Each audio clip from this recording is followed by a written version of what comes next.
Welcome to this special edition of County Report This Week. I'm Lorna Virgili. Throughout this year, we brought you stories that gave information about all that is happening in Montgomery County. Today, we take you on a journey through some of the stories that defined 2011 in our county.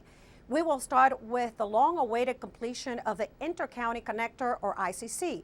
It took decades for the toll road to be built, but recently Maryland officials opened a new stretch that connected Montgomery and Prince George's counties from Interstate 270 to I-95. Susan Kennedy drove the ICC during their free testing period. After more than 50 years of waiting, the day has finally arrived. The ICC is open for business just in time for the Thanksgiving holiday. We are going to go out to 270, the story of my life. This is my life story right here. Here we go. Going to get on the Inter-County Connector. The 14-mile roadway provides an east-west connection stretching from I-370 to 95. Until December 5th, drivers can use the ICC toll-free. It's designed to alleviate traffic on the county's congested roadways. What this means for mobility in Montgomery County, particularly connecting our Science Corridor and the Shady Grove area to I-95, that's going to get those people off the Beltway. No question about that. And it's going to give that whole area of the county mobility that it's never had before. There were plenty of folks who were out on the road taking advantage of its convenience and free price. I just want to see how close it would be to get to my house. Since I live in Laurel. So I think this is the last stop. I just want to check it out, and it's free, so why not? After December 5th, the ICC will cost $4 from end to end. Are you willing to pay the price? Yes. Yes. Why? Why will you pay that money? I don't want to sit an hour in traffic on the Beltway. Will you pay the money? You think it's worth the price? I think so. I just drove it before. I think so. The highway, which costs billions to construct, is the first all-electronic roadway in the state. There's no stopping to pay a toll. Just roll through the exits on the ICC and the state will charge your Easy Pass. Yeah, I drive a lot. So, sometimes I could be in West Virginia or sometimes I find myself heading out this way, and it's just so much convenient and avoid all of that traffic of 495. I think it's awesome. Despite headaches and roadblocks along the way, officials say the ICC will be a critical link between development in Montgomery and Baltimore counties. We're going north on 95 right now, headed to Baltimore. Somehow we're going to need, look underneath, look at 95. It will also cut the travel time between Montgomery and BWI in half. That brings BWI way closer to Montgomery County residents than it ever was before. If you plan to use the Inter-County Connector after the free trial is up and you don't have an Easy Pass, visit easypassmd.com. I'm Susan Kennedy for County Report This Week. And here is a story that will change the way we shop starting January 1st. This year, County Council approved legislation allowing retailers to charge 5 cents per paper or plastic bag provided to customers. Executive Leggett took it upon himself to launch an educational campaign regarding the new law. The county wants to make sure the residents don't wait until January 1st to start bringing their bags to the stores. The public outreach campaign kicked off at Westfield Montgomery Mall in Bethesda with the full intention that the shopping holiday season becomes practice for the new bag law. People understand that it's not about the fee, it's about the environment, and we want to protect the environment in Montgomery County. So I'm calling on all of our residents to join us in making certain that you get the word out and abide by our new law effective January the 1st. Under the law, all retail establishments in the county will charge 5 cents on each paper or plastic carry-out bag they provide to customers. The intent, to fight litter. When we do cleanups in the county, this is what we find. We find these plastic bags, almost always more plastic bags than any other kind of trash that we have. And that's despite the fact that we are spending about $3 million a year trying to keep this off of our streets and out of our streams. Shoppers at Westfield Montgomery seemed pleased with the initiative. People just have to adjust here, and I think it's a move in the right direction. I think there's a lot of good that can come of this. I think there's going to be some pushback from a lot of people, but at the end of the day, I think we're going to be a lot better off for it. I think it's a good thing because there is so much trash everywhere, especially near the ditches and the open green spaces. We're going to have to pay for something. We're at that point now, unless we change our ways. Revenues from collections would be directed to stormwater management, watershed restoration, and litter cleanup. The county will distribute reusable bags. For information on locations, visit montgomerycountymd.gov. Remember to bring your reusable bags to stores and supermarkets starting on the 1st. Mother Nature played some tricks on us this year. Remember the January snowfall? Almost a foot of heavy snow that brought traffic around the county to a virtual stop for hours. Now, during that storm, a county resident suffered a heart attack while shoveling snow. Getting him to the hospital was a challenge, but he survived thanks to our first responders. Thank you is an inadequate expression of the gratitude I feel. It was a reunion to celebrate life and give thanks. Rockville resident Mel Newman came to Fire Station 23 to meet the firefighters that saved his life. On the evening of the rush hour snowstorm, the 73-year-old was shoveling snow and had a heart attack. I was shoveling for about probably half hour, 45 minutes, and I got some pressure, or not real pain. I never had any pain, but pressure and tightness in the middle of my chest, and that was not usual for me. I've never experienced anything like that. His wife called 911, and firefighters from Station 23 in Rockville came to the rescue. My husband was not looking good. I mean, he had oxygen on, and the traffic was unbelievable. There was cars stuck everywhere. The street, Old Georgetown Road, had not been plowed, so it took us forever to get there. We ran out of oxygen. It was a race against time in the storm, but the critical and effective pre-hospital care received inside engine 723 saved his life. We did a 12 EKG, administered oxygen, obtained or initiated an IV, gave him aspirin, gave him nitroglycerin, and then continued to repeat the assessment, the EKG, and the vital signs. The Newmans are thankful to the medic service received en route to Suburban Hospital and glad they called 911 just in time. This is important that Mr. Newman or someone in his family dialed 911. Even in the height of a storm, we have to respond. And during the storm in January that we just experienced, fire rescue responded to every 911 call, regardless of the conditions that were out there. Newman survived a cardiac arrest during a challenging situation. Now he's just back to work. When we come back, this year several international companies made Montgomery County their headquarters. We take you to the historic groundbreaking of Choice Hotels. And a partnership between Discovery Communications and Montgomery College to benefit the local job industry. We'll be right back.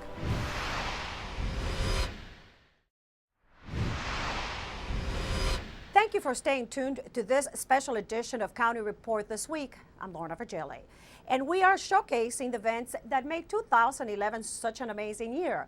There were several stories that portray the county's efforts on economic development, but having Choice Hotels break ground in Rockville was quite a milestone. Choice Hotels International franchises more than 6,100 hotels in the United States and 30 other countries. They made our county their world headquarters. Bridget Breuer brings the story. That's right, I'm standing on the site of the future home of Choice Hotels International. It was an exciting groundbreaking ceremony here today as representatives from city, county, and state joined together to welcome Choice Hotels International to Rockville Town Center. 1, 2, 3, all right. It's the right place for us, and we should be in Montgomery County and in the state of Maryland, and we're happy that we're going to do that. President and CEO of Choice Hotels, Steve Joyce, is pleased to now call Rockville home. We're very excited to be staying in the county and in the state. That's what we wanted to do from the beginning. Everything sort of came together, and I think this day sort of represents what we were all hoping for. Developer Folger Pratt will build, own, and manage the 130,000 square foot Class A office space located right on Rockville Pike. It's a wonderful day for Rockville, for Folger Pratt, for the county, and for the state, as we've talked about. This Choice Hotels is a wonderful corporation that's going to come locate here and really enliven this whole area and give a lot of economic strength and benefit. And right now, in the difficult times everybody else is facing, this is an especially neat event. So we're excited about it. Let me just join my colleagues in, first of all, commending Choice Hotels for making the decision to stay in Montgomery County and to stay in the state of Maryland. Choice Hotels, as many of you know, have 6,000 hotels around the United States and other parts of the world. They could have chosen to go anywhere. They decided to stay here. And the question has been asked repeatedly in these tough economic times, why in such difficult times are we making such investments? Well, I would simply say that collectively, the state, the county, and the city, we simply made the right choice. And the choice is to have Choice International Hotel stay here in Montgomery County. We spoke with many of the elected officials on hand at the groundbreaking event. Oh, I'm very proud. I'm proud that our county is making the kinds of decisions to invest in our community. This doesn't happen by accident. We have to make difficult decisions about how to spend our money. And I hope our nation is watching, because this is what we need to do. We need to invest in our communities, and that's what we've done. And this is an organization that reinvests in our community, and that's what makes it such a win-win. Can you tell me how important it was to work together with the city and the state to keep Choice Hotels here? It was very important. I had conversations with Mayor Marcuccio throughout the process. She was a great advocate for this project. The county and the city and the state worked as a team to keep Choice in Montgomery County and to bring them to Rockville. I think it's wonderful. What a nice day for the city. What a terrific day for the county and the state. Here we have a new installation that's going to make Rockville even more appealing. We'll continue to follow the progress of the Choice Hotels International construction project. The expected move-in date is spring 2013. For County Report This Week, I'm Bridget Breuer. With a challenging economy and the need for well-trained employees, Montgomery College and its new president made strides in ascertaining that students have the necessary skills to join the workforce right after graduation. One of those efforts was a direct partnership with Discovery Communications. Montgomery College and Discovery Communications recently announced the creation of a new partnership aimed at developing job skills and better preparing students for the workforce. Here in Maryland, we're partnering with Montgomery College to help ensure students leave school with skills to enter the workforce. Our program will include sharing expertise and experience of our staff as lecturers and mentors, providing internship opportunities and resume development, and career counseling, interview prep, and interview techniques, all to try and help the students connect with jobs and connect their skills with those that need it, like us. We must be tightly coupled with our local businesses to make sure that we're producing the graduates who thrive in the workforce of today and tomorrow.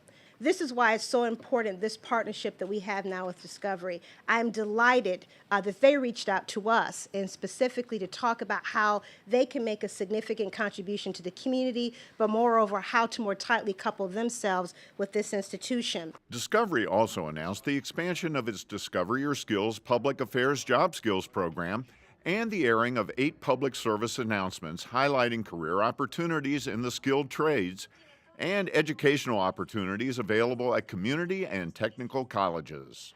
These announcements come at a time when a more skilled workforce can help jumpstart the economy. The more a person learns, the more a person earns, that there is a connection between education and skills and economic opportunity. This is one of those just absolute triumphs of common sense. Great partners coming together who are all in it for the right reasons to make a real difference. It's no surprise to see the college once again in the forefront with our own Discovery Communications on such a timely needed public service campaign. This year, regional leaders came together for the first time. An unprecedented summit took place in downtown Silver Spring, where County Executive Ike Leggett hosted top leaders from Montgomery and Prince George's counties and the District of Columbia to discuss issues in common. The delegation toured our county and agreed on cooperation. They took a bus ride together to tour downtown Silver Spring. County Executive Ike Leggett, Prince George's County Executive Rushern Baker, and D.C. Mayor Vincent Gray, together with department directors from the 3 jurisdictions, participated in a regional leadership summit that addressed public safety, economic development, and transportation issues. We have some real challenges. For example, the new development for Walter Reed in the District of Columbia will be a real challenge for Montgomery County as well, because that's 50 plus acre plus a 50 additional acres with the federal government will have direct impact on traffic on Georgia Avenue, 16th Street for us here in Montgomery County. This is quintessential regional cooperation. It was a high-spirited forum where all 3 agreed on continuous need for regional cooperation. We are the Washington region, and so all of us need to grow at the same time. On the public safety front, information sharing was a top priority. Specific issues that we're dealing with. I mean, the cross-border initiatives, whether it's Langley Park, whether it's, over in the southwest or southeast down into Prince George's County. We have issues up in Bethesda and northwest D.C. I mean, the fact that we can talk about these things, that we can improve the communications, I think is a step forward for everybody's safety in the region. On business and job creation, potential opportunities were discussed regarding the growth of a Hispanic community. With the increase in the Latino population on Montgomery and Prince George's side of New Hampshire Avenue, there's extraordinary opportunities for supporting small business efforts.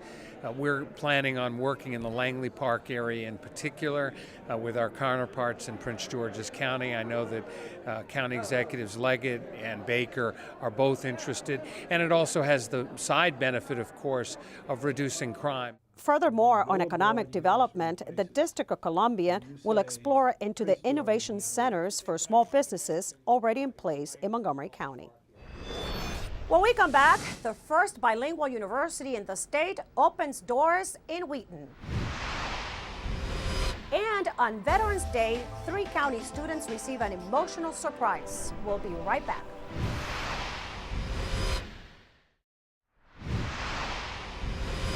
Welcome back to this end of the year special edition of County Report This Week. I'm Lorna Virgili, and we're bringing you the stories that made headlines this year.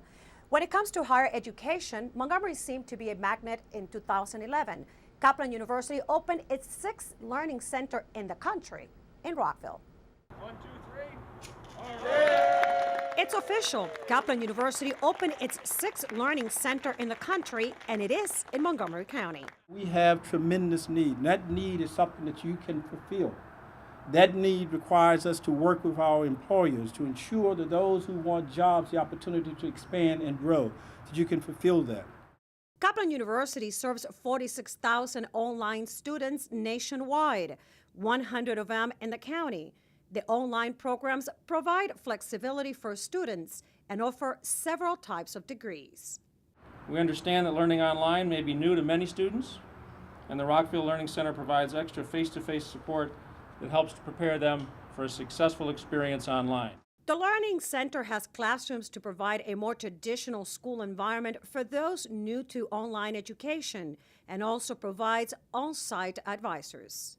Admissions advisors will talk them through the different program offerings that we have here at Kaplan. Academic advisors can talk to the curriculum, the courses that they will be taking, and how long their program will be. And then financial aid advisors will walk them through paying for school, what options are available. Here you have a tremendous opportunity to bring everything that is great in education right to the fingertips of individuals. For more information about courses, visit kaplanuniversity.edu. Another university set foot in Montgomery. The state's first bilingual higher education institution opened doors in Wheaton. Anna G. Mendez University's System Capital Region campus offers accelerated dual language programs right here in our backyard. This new facility will help develop, educate, and prepare a whole new generation of dual language nurses, teachers, IT network engineers, hotel administrators, business administrators, and many more.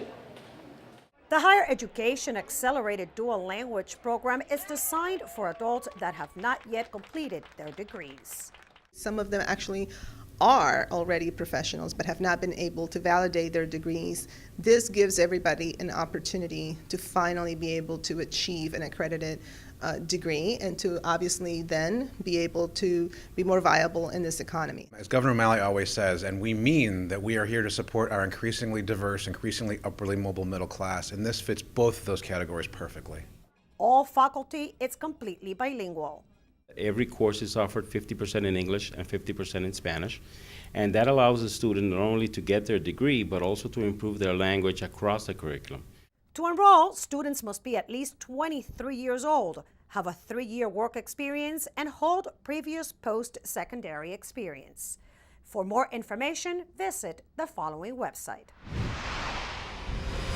Our next story will likely make you cry. As part of the Veterans Day commemorations, MCPS had a very heartwarming homecoming for a Navy commander whose children attend 3 public schools in the county. On Friday at Montgomery Village Middle School, a special Veterans Day surprise was shared. Good morning. Happy Veterans Day. Julia Cruz, surprise homecoming. Got a hug for your dad.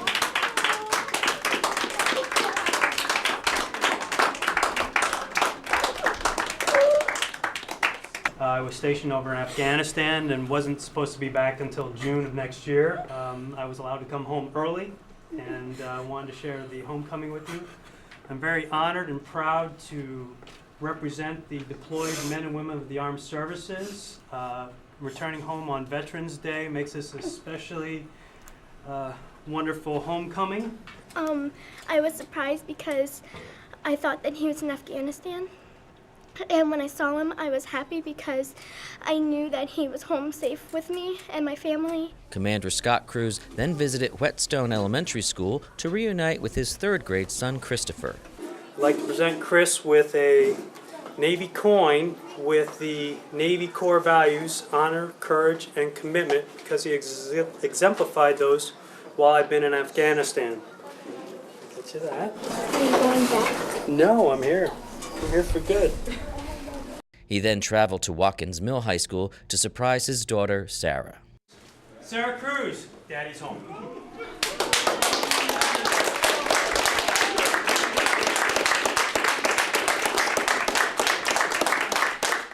To have my whole family back together, it's just great. I mean, we've missed our dad so much, and he's missed like field hockey games and swim meets, and he missed my birthday, and it was just really hard on us. But now that he's back and now they'll be able to celebrate all of our holidays and everything together, it'll just be nice. When we come back, downtown Silver Spring comes to life with a red carpet and a star-studded event. And we'll tell you how a soccer game brought a community together. We'll be right back.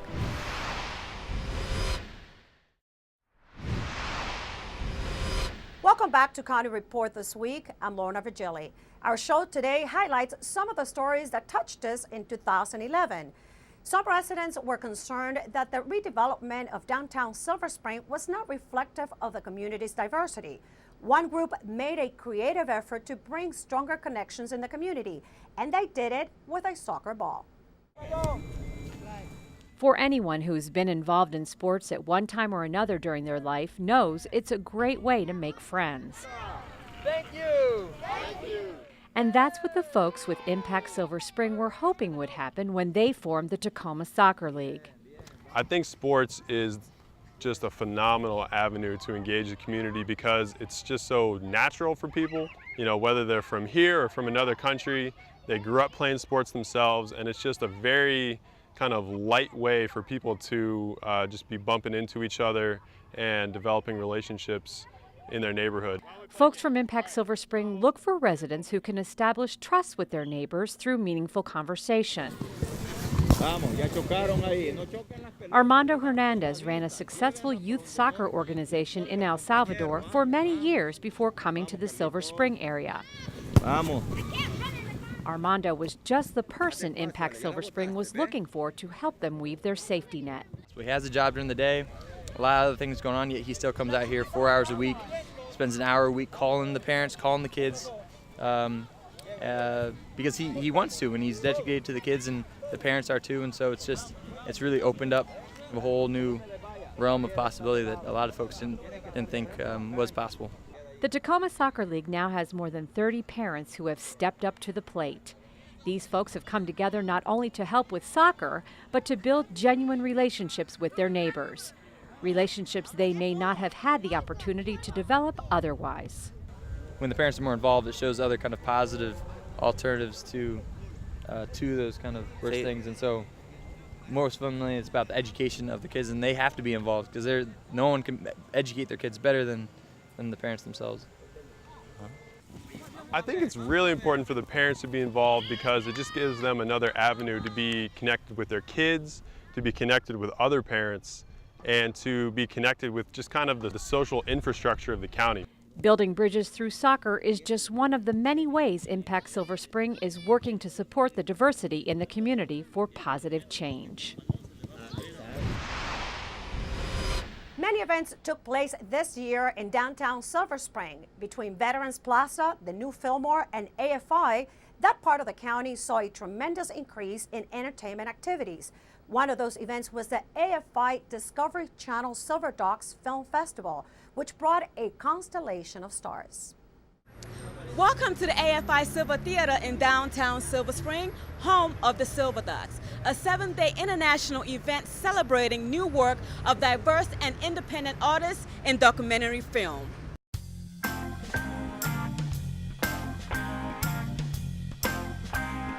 We're going to be presenting over 100 films from representing 52 countries. The second reason I wanted to be here is the reason we are all here, for Elmo. Since 1966, kids all over the world have wondered how to get to Sesame Street. In the new documentary, Being Elmo, A Puppeteer's Journey, we learn more about Kevin Clash as the man behind the most recognized and adored character, Elmo. Well, I think Sesame Street is a huge influence on everyone. It influenced me not only by watching it, but just by the spirit and the respect that they had for every nationality. Any words from you, Elmo? Elmo loves you very, very much. Give him a kiss. Mwah!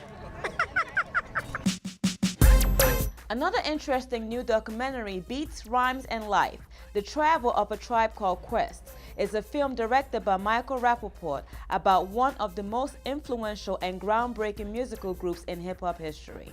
When people watch the movie, I feel like I hope they take away to be reminded and informed about how great A Tribe Called Quest was and how influential they were. I think the movie's about friends, it's about relationships, and it's about the golden era of hip-hop, which informs so many things today in pop culture. For more information about the Silver Dogs or how to become a member of the AFI, visit silverdogs.com.